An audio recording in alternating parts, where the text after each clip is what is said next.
In the autumn of 1822, two ships carrying about 250 British settlers sailed across the Atlantic. Their destination was St. Joseph, the thriving capital city of a Central American nation called Poyais.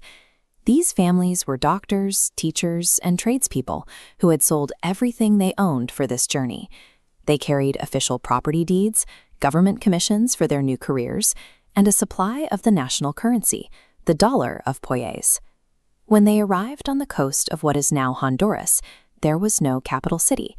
There was no harbor, no bank, and no fertile farmland. They found an unbroken stretch of swamp and jungle. Malaria and yellow fever spread quickly, and by the time a rescue ship arrived, a third of the settlers had died. The nation these people had invested their life savings into did not exist.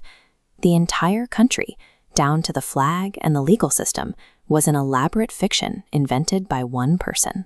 The architect of the scheme was a Scottish soldier named Gregor MacGregor.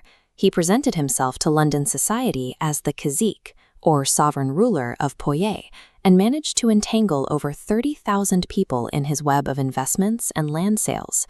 His timing was precise.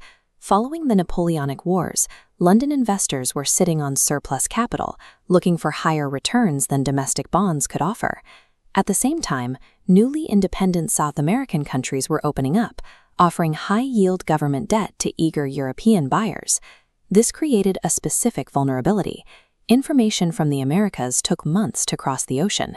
Investors wanted to participate in this colonial boom, but they had to operate in a reality where real-time due diligence was practically impossible.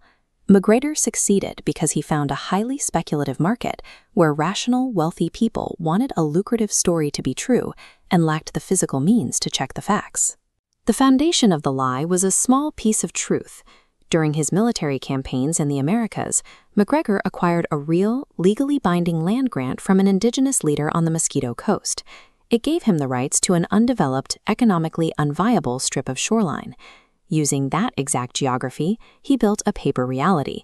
He commissioned a heavily detailed, official-looking guidebook called The Sketch of the Mosquito Shore, which meticulously outlined Poyais' fictional climate, robust agriculture, and indigenous population. He then layered in physical proof to bypass any remaining skepticism. He printed high-quality national currency and distributed official coats of arms.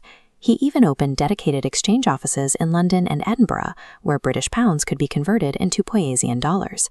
By burying his audience under overwhelming, internally consistent details, he transformed an absurd lie into an attractive investment opportunity.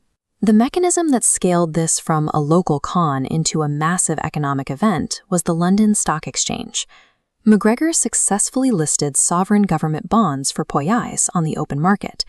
He sold certificates promising investors a 6% annual yield, allegedly backed by the tax revenues of his thriving fictional colony.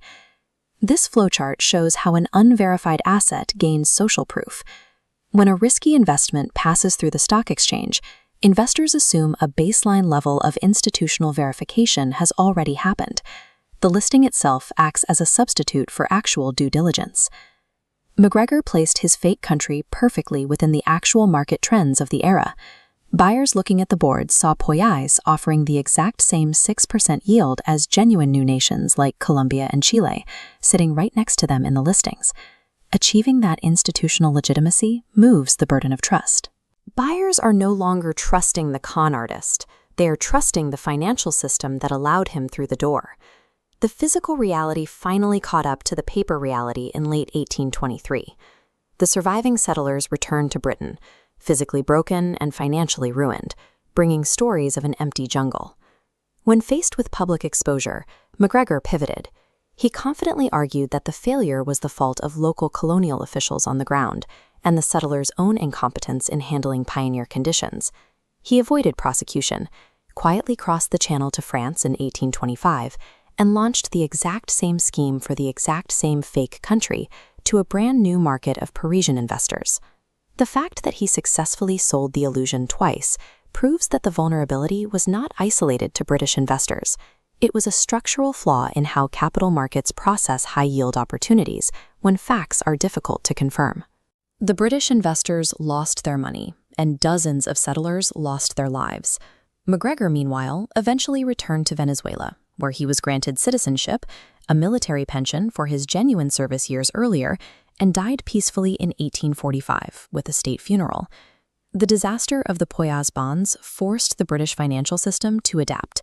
It directly contributed to the progressive strengthening of disclosure requirements and stricter regulatory oversight for bond listings. The structure of massive financial deception relies on three pillars: a plausible story, institutional legitimacy, and a verification gap. The asset class changes with every generation. Colonial bonds become railroad stocks, mortgage derivatives, and cryptocurrency, but the structural blueprint relies on the exact same blind spots. As long as financial markets contain a space between the promise of a return and the ability to verify it, someone will step into that space to sell a map to nowhere.